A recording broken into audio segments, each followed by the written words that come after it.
Hester was a beautiful woman whose family was important and powerful. But she had no luck. Hester fell in love and got married. But her marriage became dull and empty. She had 3 beautiful children, a boy and 2 girls. But she did not love them. Hester pretended that she loved them, but she knew that she did not. Hester's husband travelled to the city each day and worked in an office. But he was not very successful in his job and did not earn much money. Hester did not know how to make money either. They both spent more money than they could earn. So they had serious money problems. Hester and her family lived in a fine house which had a pleasant garden. Beautiful and expensive things filled the house. The children had all the toys that they wanted. But sometimes it seemed that a voice was whispering in the house. The children could hear the voice all the time. Nobody spoke about it, but the whisper was everywhere. There must be more money. There must be more money. Hester's son was called Paul. "Mother," said Paul, "why don't we have our own car?" "Because we're the poor members of the family," she said. "But why are we poor, Mother?" asked Paul. When Hester replied, her voice was cold, hard, and angry. "Well," she said slowly, "it's because your father had no luck." "Is luck the same thing as money, Mother?" "No, Paul. Luck brings money. If you're lucky, you have money. That's why it's better to be born lucky than rich. If you're rich, you may lose your money. But if you're lucky, you will always get more money." "Oh," said Paul, "and is father not lucky?" "He's very unlucky, I think," said the mother bitterly. "Well," said Paul, "I'm a lucky person." "Excellent," said Hester, laughing. Paul saw that his mother did not believe him, and this made him angry. So the boy decided to try and find luck. Paul had a rocking horse in the nursery, the room where the children played. While his sisters played with their dolls, Paul sat on the big wooden rocking horse and rode it madly. Then he stood in front of it, staring into its face. Its red mouth was slightly open, and its big glass eyes were wide and bright. "Take me to the place where there is luck," he said to the horse. The horse could help him to find luck. That is what Paul believed. Sometimes he hit the horse on the neck to make it go faster. He rode it more and more wildly, hoping for luck. Paul's mother had a brother, Oscar Cresswell. One day, Paul's mother and Uncle Oscar came to the nursery when Paul was riding his horse. "Hello, young jockey," said Uncle Oscar. "Is your horse going to win its race?" Paul finished his mad ride and got down from the horse. "What's the horse's name?" asked Uncle Oscar. "He doesn't have just one name," said Paul quietly. "He has different names. He was called Sansovino last week." "Sansovino?" said Oscar. He was surprised. "But that's the name of the horse which won the big race at Ascot. How did you know that name?" "He talks about horse races with Bassett," said Paul's sister. Bassett was the young gardener who worked for Paul's parents. He had been Oscar Cresswell's servant in the war, when Oscar was an army officer. Bassett now worked in the garden of Paul's house. Bassett knew a lot about horse racing. Oscar was very pleased that Paul was becoming interested in horse racing too. He went to see Bassett to ask him a few questions about his nephew. "Master Paul asks me a lot of questions about the races, sir," said Bassett. "And does he ever make a bet?" asked Oscar. I don't want to tell you Master Paul's secrets, said Bassett. Please will you ask him that question yourself? Oscar took Paul for a ride in his car. Tell me, Paul, do you ever bet money on a horse? He asked. Do you think that I shouldn't? Asked Paul. No, said his uncle. I hoped that you could give me a tip for the next big race at Lincoln. What's your advice? Which horse is going to win? It's going to be Daffodil, said Paul. Daffodil had not run in many races and had not been successful. No one expected Daffodil to win the race. Daffodil? Asked Oscar. Are you sure?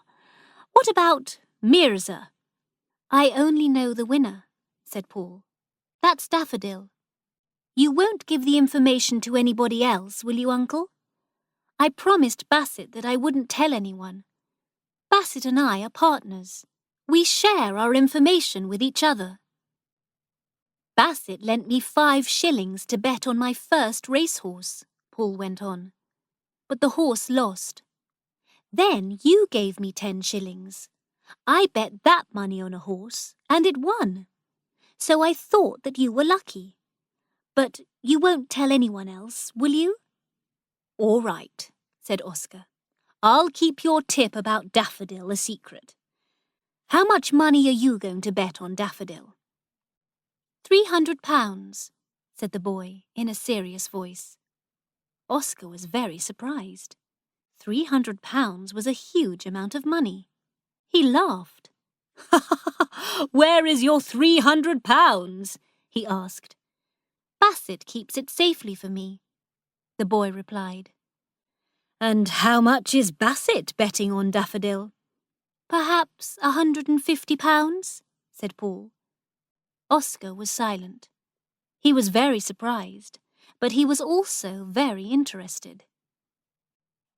He decided to take Paul to the racecourse where Daffodil was racing. It was Paul's first visit to a race meeting, and his blue eyes shone with excitement. Daffodil won his race. I have £1,500 now, said Paul. Uncle, if you want to be a partner with Bassett and me, we could all be partners, but you must make a promise. You must never give the information about the winning horses to anybody else. The next afternoon, Oscar took Bassett and Paul to a park, and they talked. If I'm sure about the winner, we're successful, said Paul. But sometimes I'm not sure. Then we lose. But when are you sure? Asked Uncle Oscar. It's Master Paul, sir, said Bassett, slowly, in a soft, quiet voice. Perhaps heaven tells him. He was absolutely certain that Daffodil would win. But where's the money that Paul has won? Asked Oscar. I keep it safely for him, said Bassett. Whenever Master Paul wants the money, he can have it. £1,500, said Oscar, shaking his head. He almost did not believe it. Yes, said Bassett. They drove home again. Oscar asked to see Paul's £1,500, and Bassett showed it to him. Then Oscar decided to become a partner too. Sometimes I'm absolutely sure which horse will win, said Paul. I was sure about Daffodil. Sometimes I have an idea, and sometimes I have no idea at all. Do I, Bassett? Then we have to be careful, because we lose. And when you're sure, what makes you sure? Asked Oscar. Paul looked uncomfortable. Oh, well, I don't know, he said. I'm sure, Uncle. That's all. The next race was the Ledger. Paul was sure about the winner of this race. He bet £1,000 on a horse called Lively Spark. Lively Spark came in first place, and Paul won £10,000. Oscar Cresswell won £2,000. You see, said Paul, I was absolutely sure that Lively Spark would win. I don't understand how you're guessing correctly, said Oscar. What are you going to do with your money? I wanted to get money for Mother, replied Paul.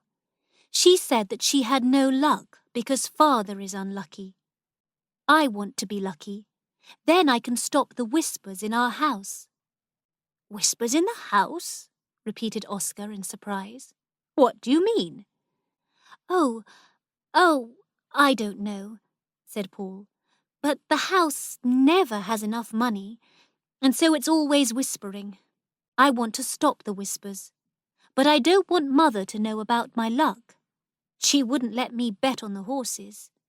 Very well, Paul, we won't tell her, said Oscar. Paul and his uncle made a plan. Paul gave £5,000 to Oscar, and Oscar gave the money to a lawyer. The lawyer was going to tell Hester about a relative who she had never met. Hester was going to get £5,000 because the relative had died. Each year, on her birthday, Hester was going to receive £1,000. So my sister will have a birthday present of £1,000 for the next 5 years, said Oscar. Paul's mother had her birthday in November. By that time, the whispers in the house had become very loud. Paul was worried. Hester opened her letters at breakfast on her birthday. Paul watched his mother's face carefully as she read the lawyer's letter. But she did not smile. Her face became hard and cold. Did you have any presents for your birthday? Asked Paul. Not really, said his mother. Then she went to the city. In the afternoon, Oscar came to the house. He told Paul that his mother had been to see the lawyer. She had many large debts, and she owed a lot of money to many people, so £1,000 was not enough for her. She wanted to have the whole amount. She wanted the £5,000 immediately. Oh, let her have all the money now, said Paul. We can win some more money. We'll get a lot of money if I choose the winners of the Grand National, or the Lincolnshire, or the Derby. I'm sure to know the winner for one of these races. So Hester got the whole £5,000. She spent a lot of money on new furniture and expensive things for the house. She told Paul that he would go to an expensive school in the autumn. Then something very strange happened. The voices in the house suddenly changed. Before they had only whispered, but now they began to shout. There must be more money! There must be more money! Paul was frightened. He spent a lot of time with Bassett. The day of the Grand National race arrived, but Paul was not sure about the name of the winner. He bet on the wrong horse and lost £100. He did not know the winner for the Lincoln either, and he lost £50. He became very worried, and his eyes were wild and strange. Don't worry about it, my boy, said Oscar. The next big race was the Derby. I must know the winner for the Derby, said Paul. His big blue eyes shone strangely. Even his mother noticed that Paul did not look well. Perhaps you need a holiday, she said. Would you like to go to the seaside? You'll feel better near the sea. The sun and fresh air will help you. Mother, I can't go away before the Derby, said Paul. You care too much about these horse races, Hester said. It's not good for you. Please don't send me away until after the Derby, said Paul. Don't send me away from this house. Do you love this house so much? Asked his mother in surprise. I didn't know that. Very well, you can stay here until after the Derby. There was a secret reason why Paul wanted to stay in the house. He had not told anyone about it, not even Uncle Oscar or Bassett. His secret was his wooden rocking horse, which did not have a name. He asked for the horse to be moved to his bedroom. "But aren't you too big for a rocking horse?" asked Hester. "Well, I can't have a real horse of my own," Paul said, "and the rocking horse is a good friend to me." The time for the derby was getting near. Paul behaved more and more strangely. He became very thin, and his eyes were wild. His mother was worried about him. 2 nights before the derby, Paul's mother and father were at a big party. Suddenly, his mother felt worried about Paul. She telephoned the house and spoke to the children's governess. "Is Master Paul all right?" asked Hester. "Oh, yes," said the governess in surprise. "he's fine." Paul's parents got home at about 1 o'clock. The house was very quiet. Hester went upstairs to her son's room. She stood outside Paul's bedroom door, listening. A strange noise was coming from inside the room. Hester's heart gave a jump and almost stopped. What was that noise? The strange, mad sound went on and on. Hester had heard the sound before, but she did not know what it was. Feeling very afraid, Hester slowly and carefully turned the handle of the door. The bedroom was dark, but near the window, she saw something moving wildly. She switched on the light and stared in fear and surprise. Her son was wearing his pajamas and riding on the wooden horse. "Paul," she cried, "what are you doing?" "It's Malabar!" the boy screamed in a loud, strange voice. "It's Malabar!" He stared at his mother, his eyes shining with a strange fire. Then he stopped the horse and fell down onto the floor. Hester ran to Paul, picked him up, and took him to his bed. His body was hot, and he was very weak. He talked all the time in a wild, mad way. "Malabar! It's Malabar!" he shouted. "Bassett! Bassett, I know! It's Malabar!" "Who or what is Malabar?" Hester asked her brother later. "What does he mean?" Her heart felt as dead as a stone. "It's the name of a racehorse," said Oscar. "Malabar is running in the derby." Paul was very ill, but Oscar bet £1,000 on Malabar. On the 3rd day of Paul's illness, his mother sat by his bed.